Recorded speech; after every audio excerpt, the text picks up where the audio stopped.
पाकिस्तान के साथ कांग्रेस सरकार के 1991 वाले समझौते पर निशिकांत दुबे का बड़ा खुलासा। निशिकांत दुबे बोले, कांग्रेस का हाथ पाकिस्तानी वोट बैंक के साथ। निशिकांत दुबे की मांग, कांग्रेस के खिलाफ दर्ज हो देशद्रोह के तहत मुकदमा। निशिकांत दुबे के बड़े खुलासे से बौखलाई सुप्रिया श्रीनेत। भारतीय जनता पार्टी कांग्रेस नेता राहुल गांधी पर लगातार आक्रामक रुख अख्तियार किए हुए है, जिसमें विदेश मंत्री एस जयशंकर ने ऑपरेशन सिंदूर के तहत आतंकी ठिकानों पर हमले के बारे में पाकिस्तान को पहले से ही आगाह कर दिया था। अब इस बीच बीजेपी के सांसद निशिकांत दुबे ने एक बड़ा खुलासा किया है, जिससे कि इस पूरे मामले को लेकर के राजनीति गर्मा गई है। और वहीं दूसरी ओर निशिकांत दुबे ने जैसे ही 1991 के समझौते को राहुल गांधी को याद दिलाया, जो कि उन्हीं की कांग्रेस सरकार की ओर से किया गया था, जिसके बाद से ही सुप्रिया श्रीनेत पूरी तरीके से बौखला गई हैं। दरअसल आपको बता दें कि बीजेपी के सांसद निशिकांत दुबे ने राहुल गांधी पर जोरदार हमला बोला और उन्हें 1991 में कांग्रेस सरकार के दौरान हुए एक समझौते की याद दिलाई है, जिसमें किसी भी आक्रमण या सेना के मूवमेंट की जानकारी को एक दूसरे के साथ साझा करना जरूरी बताया गया है। इसी के साथ ही निशिकांत दुबे ने इसे देशद्रोह करार देते हुए कांग्रेस पार्टी के खिलाफ मुकदमा चलाने की मांग तक कर दी है। आपको बता दें कि सोशल मीडिया साइट एक्स पर बकायदा निशिकांत दुबे ने इस बात की जानकारी देते हुए लिखा कि राहुल गांधी, ये आपकी बनाई हुई कांग्रेस के समय का समझौता है। 1991 में आपकी पार्टी समर्थित सरकार के ये समझौता किया कि किसी भी आक्रमण या सेना के मूवमेंट की जानकारी का आदान प्रदान भारत व पाकिस्तान एक दूसरे से करेगा। क्या यह समझौता देशद्रोह है? कांग्रेस का हाथ पाकिस्तानी वोट बैंक के साथ।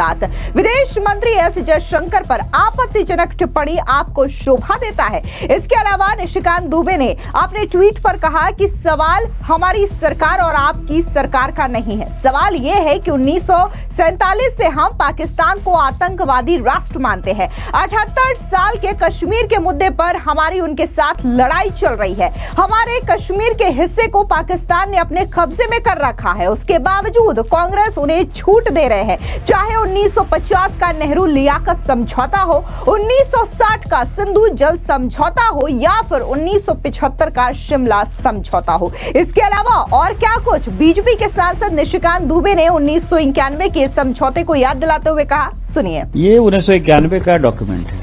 जयशंकर जी उस वक्त तो कहीं न कहीं छोटे अधिकारी रहे होंगे। सवाल ये हमारी सरकार और आपकी सरकार का नहीं है। सवाल ये है कि 1947 से पाकिस्तान को हम आतंकी राष्ट्र मानते हैं। 78 साल से कश्मीर के मुद्दे पर हमारी उनके साथ लड़ाई चल रही है। हमारे कश्मीर के हिस्से को पाकिस्तान ने अपने कब्जे में कर रखा है। उसके बाद जो आप कंसेशन देते रहे, 1950 में नेहरू लियाकत समझौता हो, 1960 का सिंधु जल समझौता हुआ, 1975 का शिमला एग्रीमेंट हुआ और उसके बाद 1991 में तो आपने हाथ ही काट दिया कि हमारी आर्मी, कोई भी देश का डिफेंस सिस्टम कैसा काम करता है, हम पार्लियामेंट के अंदर भी डिफेंस के ऊपर चर्चा नहीं करते हैं। पार्लियामेंट के अंदर भी डिफेंस के स्ट्रेटेजिक चीजों के बारे में कोई जवाब नहीं दिया जाता है। इवन स्टैंडिंग कमेटी की मीटिंग में भी यह कहा जाता है कि नेशनल सिक्योरिटी का सवाल है। नेशनल सिक्योरिटी क्या होती है? यहां तो आपने हाथ काट के 1991 में जब आप सरकार को समर्थन दे रहे थे, माननीय चंद्रशेखर जी की सरकार को, और 94 में जब नरसिम्हा राव की सरकार थी तब ये इम्प्लीमेंट हुआ। आपने तो हाथ काट के लिख दिया कि हमारी आर्मी कहां डिप्लॉय होगी, आपकी नेवी कहां डिप्लॉय होगी, आपका एयरफोर्स कैसे फंक्शन करेगा, वो कैसे एक्सरसाइज करेगा। तो ये सारी बातें क्या देशद्रोह नहीं है? कांग्रेस ने वोट बैंक की पॉलिटिक्स के लिए देश के साथ धोखा नहीं किया कि उनको बांग्लादेशी वोट बैंक चाहिए, उनको पाकिस्तानी वोट बैंक चाहिए, क्योंकि हिंदुस्तान के मुसलमान तो इस देश के नागरिक हैं। उनको पता है कि उनके कब्जे में नहीं आने वाले हैं। ऐसा वोट बैंक जो किराएदार बना हुआ है, उस कारण से किया। और मुझे लगता है कि भारत सरकार को इसके ऊपर जो है देशद्रोह का मुकदमा चालू करना चाहिए और इस एग्रीमेंट के ऊपर जो एग्रीमेंट बनाने वाले थे, करने वाले थे, उनके ऊपर वो जिंदा है या नहीं जिंदा है, वो उनका अपना सवाल है। लेकिन किस परिस्थिति में हुआ ये देश को बताना चाहिए और कांग्रेस के ऊपर एफआईआर करना चाहिए। अब जिस तरीके से निशिकांत दुबे ने यह बड़ा खुलासा किया है, उसके बाद से एक बार फिर से राजनीति गर्मा गई है। दरअसल आपको बता दें कि दूसरी ओर कांग्रेस का पलटवार भी देखने को मिला है, जहां पर जो कांग्रेस की प्रवक्ता है सुप्रिया श्रीनेत, उन्होंने रिएक्शन देते हुए निशिकांत दुबे को मूर्ख बताया और ये कहा कि ये जो समझौता हुआ था वो शांतिकाल के लिए हुआ था। दरअसल आपको बता दें कि कांग्रेस की नेता सुप्रिया श्रीनेत ने कहा कि सबसे पहले तो निशिकांत दुबे बार बार अपनी मूर्खता का परिचय देते हैं। पूर्व प्रधानमंत्री राजीव गांधी ने 6 मार्च 1991 को चंद्रशेखर सरकार से समर्थन वापस ले लिया था। सबसे पहले तो ये संभवतः अप्रैल 1991 में हुआ समझौता है। ये समझौता शांति काल के समय का है। सबसे पहले तो निशिकांत दुबे और बीजेपी ये स्वीकार कर रही है कि विदेश मंत्री एस जयशंकर ने पाकिस्तान को सूचना दी, जो कि राहुल गांधी शुरू से कह रहे थे, वो सच निकला। जयशंकर ने पाकिस्तान को सूचना दी और बीजेपी खुद अब इस बात की पुष्टि कर रही है। जिस समझौते का जिक्र वो कर रहे हैं वो शांति काल का समझौता है। सुनिए कांग्रेस की नेता सुप्रिया श्रीनेत का ये बयान। सर्वप्रथम सबसे पहले तो निशिकांत दुबे अपनी बेवकूफ़ी बार बार प्रदर्शित करते हैं। राजीव जी ने 6 मार्च 1991 को चंद्रशेखर जी की सरकार से समर्थन वापस ले लिया था। पहली बात, ये शायद अप्रैल 1991 का साइन किया हुआ अग्रीमेंट है। ये अग्रीमेंट पीस टाइम का है। पीस टाइम में गलतफहमी ना हो दो देशों की सेनाओं के बीच में, थल सेना, वायुसेना, जल सेना मूवमेंट से, उसके बारे में है। जब अभी हमने कार्रवाई की है, हमारे ऊपर आतंकी हमला हुआ था, हमने जवाबी आक्रामक कार्रवाई की है। तो सर्वप्रथम तो निशिकांत दुबे और बीजेपी ये मान रही है कि जयशंकर जी ने इन्फॉर्म किया। सर्वप्रथम जो राहुल गांधी जी कह रहे थे वही सच है।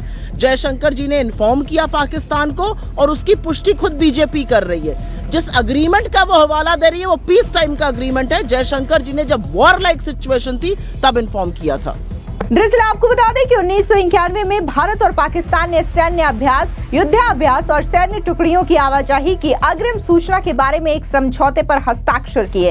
इस समझौते का उद्देश्य विश्वास का निर्माण करना और अपनी सीमा पर आकस्मिक संघर्ष के जोखिम को कम करना था। बता दें कि विदेश मंत्री एस जयशंकर को लेकर के राहुल गांधी लगातार हमलावर हैं। उनका आरोप है कि केंद्र की सरकार ऑपरेशन सिंदूर के दौरान संपत्तियों के नुकसान पर चुप्पी साधे हुए है। उन्होंने एक ट्वीट करते हुए कहा था कि विदेश मंत्री जयशंकर की चुप्पी सिर्फ बयानबाजी नहीं है, ये निंदनीय है। इसलिए मैं फिर से पूछूंगा, हमने कितने भारतीय एयरक्राफ्ट खो दिए हैं? क्योंकि पाकिस्तान को पता था ये कोई चूक नहीं थी, ये एक अपराध था और देश को सच्चाई जानने का हक है। बता दें कि 17 मई को राहुल गांधी ने विदेश मंत्री जयशंकर की टिप्पणियों का एक वीडियो ट्वीट किया और लिखा कि हमारे हमले की शुरुआत में पाकिस्तान को सूचना करना एक अपराध है। विदेश मंत्री ने सार्वजनिक रूप से इसे स्वीकार किया है कि भारत सरकार ने ऐसा किया है। हालांकि 17 मई को राहुल गांधी के ट्वीट के तुरंत बाद विदेश मंत्रालय ने एक स्पष्टीकरण जारी किया, जिसमें कांग्रेस नेता की टिप्पणी को, तथ्यों को पूरी तरीके से गलत तरीके से पेश करने की बात कही।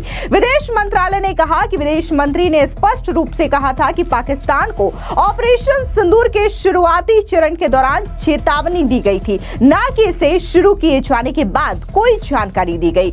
सिर्फ विदेश मंत्री एस जयशंकर ने यह जानकारी नहीं दी थी, बल्कि जब भारतीय सेना ने एक प्रेस कॉन्फ्रेंस किया था तब भी उन्होंने इस बात का जिक्र किया था कि कैसे पाकिस्तान को चेतावनी दी गई थी, इसके बावजूद पाकिस्तान नहीं माना और भारत के कई सारे शहरों पर जहां पर लोग रहते हैं वहां पर ड्रोन से अटैक किया, जिसके बाद भारत ने भी जवाबी कार्रवाई को अंजाम दिया। फिलहाल जिस तरीके से निशिकांत दुबे ने यह खुलासा किया है, उसके बाद से कांग्रेस एक बार फिर से मुश्किलों में घिर गई है और अब जनता भी कांग्रेस से 1991 में हुए समझौते को लेकर के सवाल पूछने लगी है। फिलहाल इस पूरी खबर पर आपकी क्या राय है, कमेंट सेक्शन में जरूर बताएं। धन्यवाद।